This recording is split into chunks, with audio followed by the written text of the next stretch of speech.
पड़ोसी बताते हैं कि जितेंद्र शर्मा रंगीन जीवन शैली जीने वाला इंसान था। वह एक रंगीन मिजाज अय्यास किस्म का व्यक्ति था। सूरज को जब भी जहां भी मदद की जरूरत होती वहां जितेंद्र आगे बढ़कर मदद करता। सूरज को यह लग रहा था कि जितेंद्र उसकी मदद दोस्ती के नाते कर रहा है, लेकिन जितेंद्र के दिमाग में शायद कुछ और ही चल रहा था। जितेंद्र प्लान के तहत सूरज को खूब शराब पिलाता और खुद कम पीता, ताकि सूरज नशे में बेसुध होकर सो जाए और वो सुनीता के साथ अंतरंग संबंध बना सके। सूरज अभी तक अपनी पत्नी सुनीता और जितेंद्र के बीच बने रिश्ते से अनजान था। जब तीनों बच्चे सो गए तो जितेंद्र और सुनीता को ये परफेक्ट समय लगा अपने प्लान को अंजाम तक पहुंचाने का।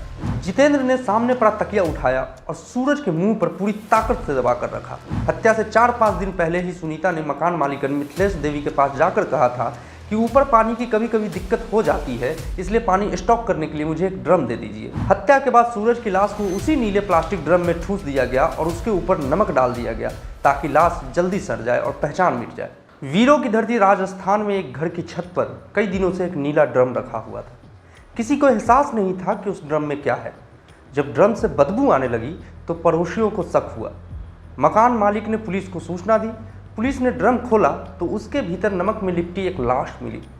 नीचे एक परिवार रह रहा था और ऊपर ड्रम में एक लाश सड़ रही थी। किसकी थी यह लाश?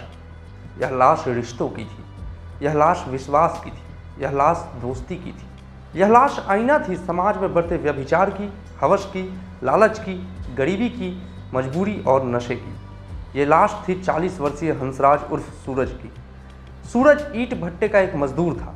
उसके पास पैसा शायद उतना नहीं था जितने में वो ऐश की ज़िंदगी गुजार पाता, लेकिन वो मेहनती था, इसलिए इतना कमा लेता था कि अपना परिवार पाल रहा था।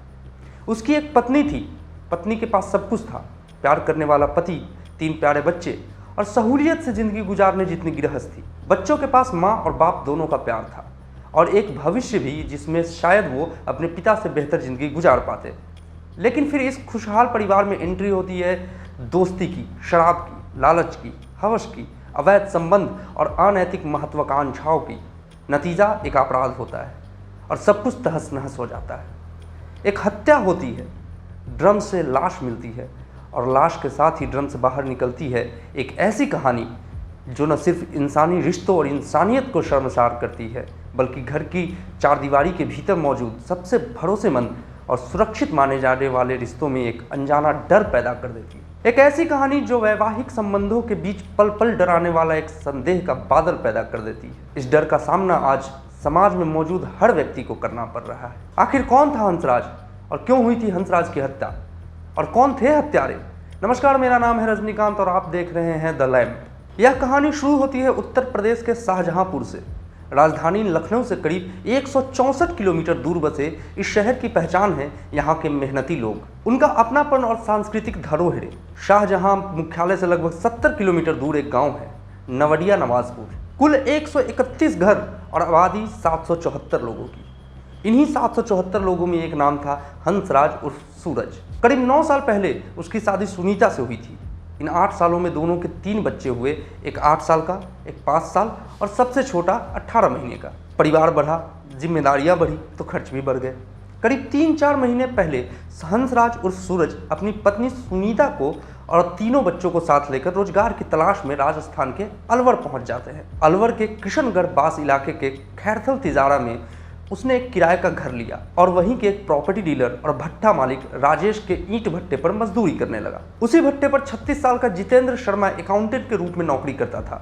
वो अलवर के किशनगढ़ बास की आदर्श नगर कॉलोनी में अपने परिवार के साथ रहता था। पड़ोसी बताते हैं कि जितेंद्र शर्मा रंगीन जीवन शैली जीने वाला इंसान था। वह एक रंगीन मिजाज अय्यास किस्म का व्यक्ति था।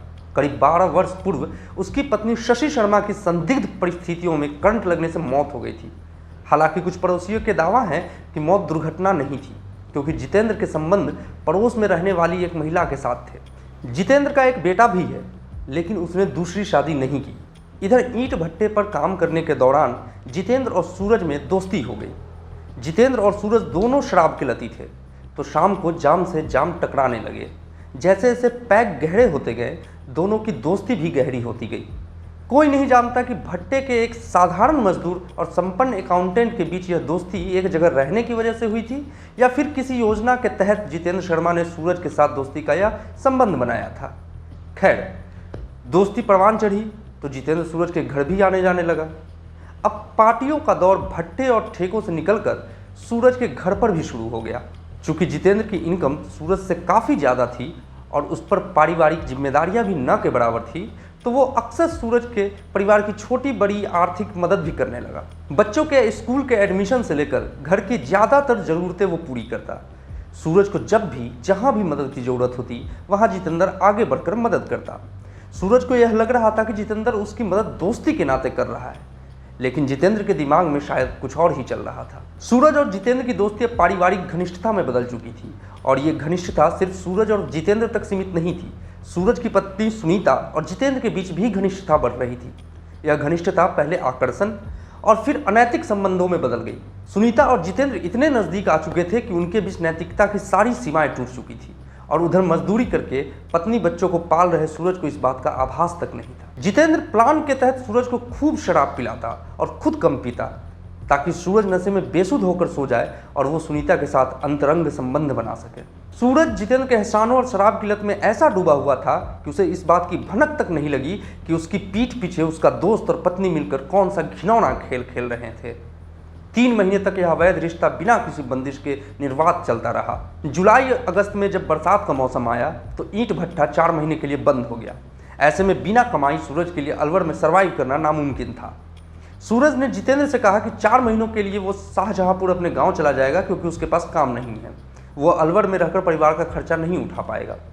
जितेंद्र को लगा अगर सूरज सुनीता को लेकर घर चला गया तो वो सुनीता से मिल नहीं पाएगा, फिर पता नहीं सूरज कभी लौटे भी या नहीं। और जितेंद्र किसी भी सूरत में सुनीता से दूरी सहने को तैयार नहीं था। इसलिए जितेंद्र के दिमाग में एक प्लान आया। जितेंद्र ने सूरज से कहा, मैं तुम्हें अलवर में ही दूसरा काम दिला देता हूँ। इसके अलावा मेरे घर पर ऊपर वाला कमरा खाली है, उसे तुम किराए पर ले लो और किराए की टेंशन मत लेना, जब हो तब दे देना, कोई दबाव नहीं होगा तुम पर। सूरज अभी तक अपनी पत्नी सुनीता और जितेंद्र के बीच बने रिश्ते से अनजान था और जितेंद्र उसकी मदद शुरू से ही कर रहा था, तो वो आसानी से जितेंद्र के झांसे में आ गया। सूरज तीनों बच्चों और अपनी पत्नी सुनीता के साथ जितेंद्र शर्मा के घर शिफ्ट हो गया। जितेंद्र शर्मा ने अपने परिजनों से कहा कि सीधे लोग हैं, ऊपर वाले कमरे में शिफ्ट हो जाएंगे और किराया भी देंगे। चूंकि सूरज का भरा पूरा परिवार था इसलिए किसी को कोई समस्या नहीं होनी थी। आमतौर पर बैचलर लोगों को ही रूम किराए पर देने में लोग हिचकते हैं। जितेंद्र के घर में शिफ्ट होते ही सुनीता और जितेंद्र आज़ाद परिंदे बन गए।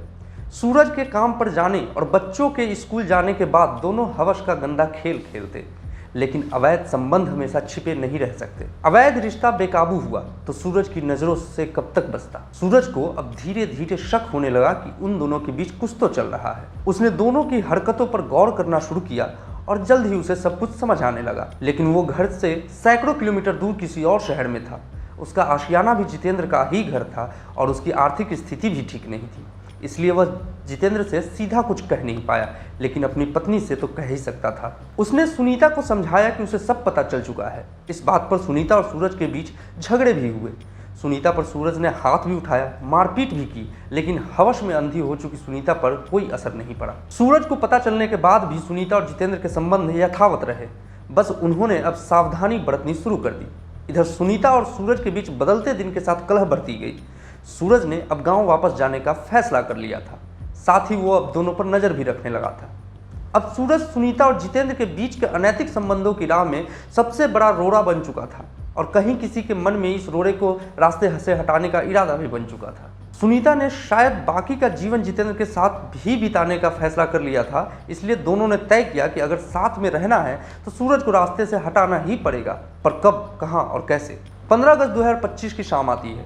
पूरा देश आज़ादी के जश्न में डूबा था और इसी दिन को चुना गया सूरज को ज़िंदगी से आज़ादी देने के लिए।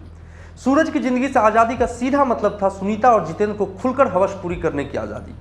उसी रात जितेंद्र साजिश के तहत शराब लेकर सूरज के पास छत पर जाता है और कहता है कि चलो आज हम आज़ादी का जश्न मनाते हैं।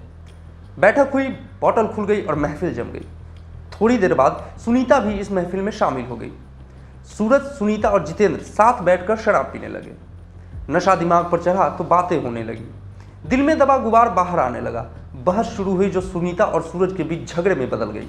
सूरज के मन में सुनीता की बेवफाई के कारण नफरत का गुबार था ही, जो नशे में फूट पड़ा और झगड़ा इतना बढ़ा कि सूरज ने सुनीता से मारपीट तक शुरू कर दी। साथ बैठे जितेंद्र से यह बर्दाश्त नहीं हुआ और उसने सूरज को खींचकर बिस्तर पर पटक दिया। सूरज को उस दिन जितेंद्र ने बहुत ज़्यादा शराब पिलाई थी, क्योंकि उसका प्लान उस रात जितेंद्र की हत्या करने का था। सूरज अत्यधिक नशे के कारण एकदम से बेसूध पड़ा था। सूरज का बड़ा बेटा अभी तक जागा हुआ था और इन सारी चीज़ों को वो देख रहा था। पिछले कुछ समय से हर रोज घर में ऐसी कलह देखने की तो उसे आदत हो गई थी। सूरज के दोनों छोटे बेटे तो सो चुके थे, पर बड़ा बेटा जगा हुआ था। जितेंद्र ने उसे गेम खेलने के लिए अपना फ़ोन दे दिया। बच्चा खुश होकर मोबाइल गेम खेलने में मगन हो गया और थोड़ी देर में सो गया। जब तीनों बच्चे सो गए तो जितेंद्र और सुनीता को ये परफेक्ट समय लगा अपने प्लान को अंजाम तक पहुंचाने का। जितेंद्र ने सामने पड़ा तकिया उठाया और सूरज के मुंह पर पूरी ताकत से दबा कर रखा। कुछ समय तक सूरज ने हाथ पैर फरफराए, फिर उसके बाद ठंडा पड़ गया। सूरज बचने न पाए, इसलिए धारदार हथियार से उसका गला भी रेता गया। लेकिन कोई था जो इस पूरी घटना को चुपचाप देख रहा था। इस बात में कोई संदेह नहीं कि हत्या साजिशन और पूरा प्लान बनाकर की गई थी। हत्या से पहले ही सुनीता और जितेंद्र ने लाश छुपाने की योजना बना ली थी। हत्या से 4-5 दिन पहले ही सुनीता ने मकान मालिकन मिथिलेश देवी के पास जाकर कहा था कि ऊपर पानी की कभी कभी दिक्कत हो जाती है, इसलिए पानी स्टॉक करने के लिए मुझे एक ड्रम दे दीजिए। चूंकि जितेंद्र ईंट भट्टे पर नौकरी करता था, इसलिए वहां से लाए हुए कई ड्रम उसके घर पर रखे थे। मिथिलेश देवी ने एक ड्रम सुनीता को दे दिया। यह नीला ड्रम सूरज की लाश ठिकाने लगाने के लिए ही लाया गया था। हत्या के बाद सूरज की लाश को उसी नीले प्लास्टिक ड्रम में ठूस दिया गया और उसके ऊपर नमक डाल दिया गया ताकि लाश जल्दी सड़ जाए और पहचान मिट जाए। फिर ड्रम को छत पर रखकर ऐसे रख दिया गया जैसे वहां कुछ हुआ ही नहीं था। हत्या के बाद अगली सुबह जितेंद्र, सुनीता और तीनों बच्चों को लेकर घर से निकल गया और घर से करीब 50 किलोमीटर दूर एक ईंट भट्टे में नौकरी करने लगा। वहां सुनीता को उसने अपनी पत्नी और सूरज के बच्चों को अपने बच्चे बताया। लेकिन एक रिहायशी इलाके में लाश को ठिकाने लगाना इतना आसान नहीं होता। ड्रम में पड़ी सूरज की लाश सड़ने लगी और 2 दिन बाद मकान मालिकिन मिथिलेश देवी और पड़ोसियों ने छत पर बदबू महसूस की। इंसानी लाश की बदबू आने का अंदेशा होने पर पुलिस को बुलाया गया। पुलिस ने ड्रम खोला तो सबकी आंखें फटी रह गई।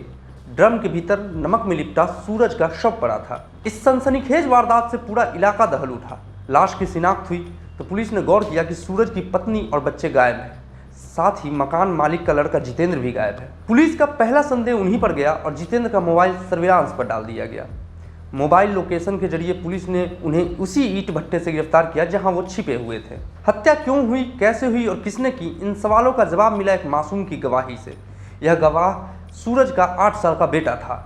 बेटे ने पुलिस को बताया किस तरह उस रात जितेंद्र अंकल ने उसके पापा की हत्या की। एफएसएल रिपोर्ट में साफ हुआ कि सूरज की मौत धारदार हथियार से गला रेतने और दम घुटने की वजह से हुई थी। बाकी नीले ड्रम, नमक और खून के धब्बों की फोरेंसिक जांच ने इस पूरे षड्यंत्र में जितेंद्र और सुनीता के शामिल होने की पुष्टि कर दी। 18 अगस्त को पुलिस ने प्रेस कॉन्फ्रेंस कर इस पूरे केस का खुलासा कर दिया।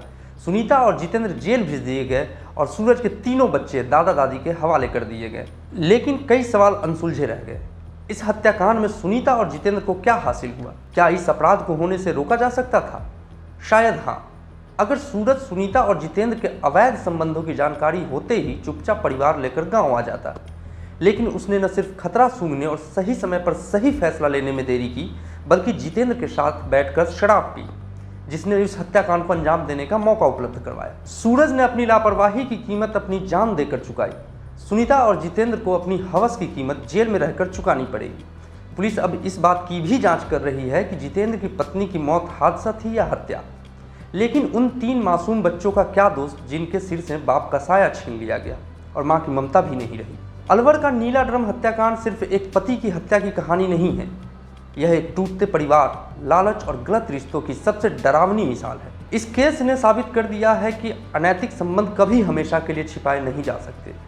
सच एक न एक दिन बाहर आ ही जाता है, लेकिन कई बार उसकी कीमत बहुत ज़्यादा होती है। नमस्कार।